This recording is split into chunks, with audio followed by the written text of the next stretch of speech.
Un ordinateur fonctionne en exécutant des programmes. On utilise le terme logiciel, software, pour désigner les programmes. Lorsqu'on démarre un ordinateur, il y a un premier programme qui est automatiquement exécuté, appelé le programme de démarrage, Boot Program en anglais. Ce premier programme est habituellement dans la mémoire centrale à une adresse fixe connue à l'avance. À cet effet, il y a une petite partie de la mémoire centrale qui est permanente, appelée mémoire morte, Read-Only Memory, qui contient le programme de démarrage. Le programme de démarrage a pour rôle essentiel de charger en mémoire centrale un plus gros programme, appelé le système d'exploitation, à partir d'une mémoire secondaire, habituellement le disque dur. Le système d'exploitation est un programme dont le rôle est de faciliter l'utilisation de l'ordinateur et en particulier des périphériques. Windows, Unix et Mac OS sont des exemples de systèmes d'exploitation. Le système d'exploitation organise l'exécution d'autres programmes, appelés programmes d'application ou plus simplement applications. Après le chargement du système d'exploitation en mémoire centrale, plusieurs tâches d'initialisation peuvent être exécutées afin de préparer l'utilisation du système et démarrer diverses applications. Par la suite, le système se met en état d'attente d'une commande de l'utilisateur. À ce moment, l'utilisateur peut commander l'exécution d'un programme d'application ou interagir avec une application préalablement démarrée.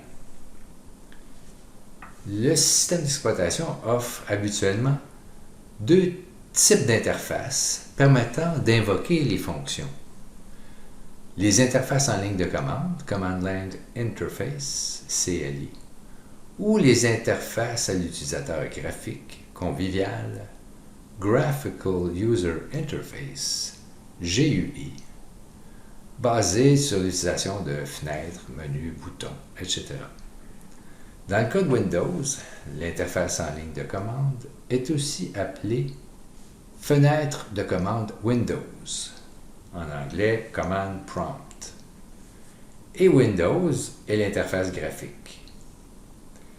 Dans les systèmes d'exploitation Unix, par analogie avec une noix, il est d'usage d'employer le terme shell, coquille en français, pour désigner une interface système qui permet de faire exécuter des commandes du noyau, kernel en anglais, du système d'exploitation. Les programmes d'application accomplissent des tâches diverses.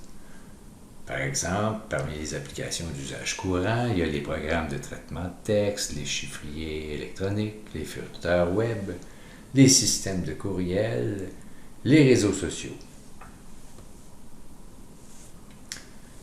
Cet ouvrage traite du développement de programmes d'application en Python. Concrètement, avant qu'il ne soit chargé en mémoire centrale pour être exécuté, un programme d'application se trouve habituellement en mémoire secondaire, par exemple sur disque dur. Un des rôles importants du système d'exploitation est de permettre d'organiser les programmes et les données placées en mémoire secondaire afin de pouvoir les retrouver. La partie du système d'exploitation qui s'occupe de l'organisation des données et des programmes en mémoire secondaire est le système de gestion de fichiers, File System en anglais. Un fichier peut contenir un ou une partie d'un programme ou encore des données pour un programme.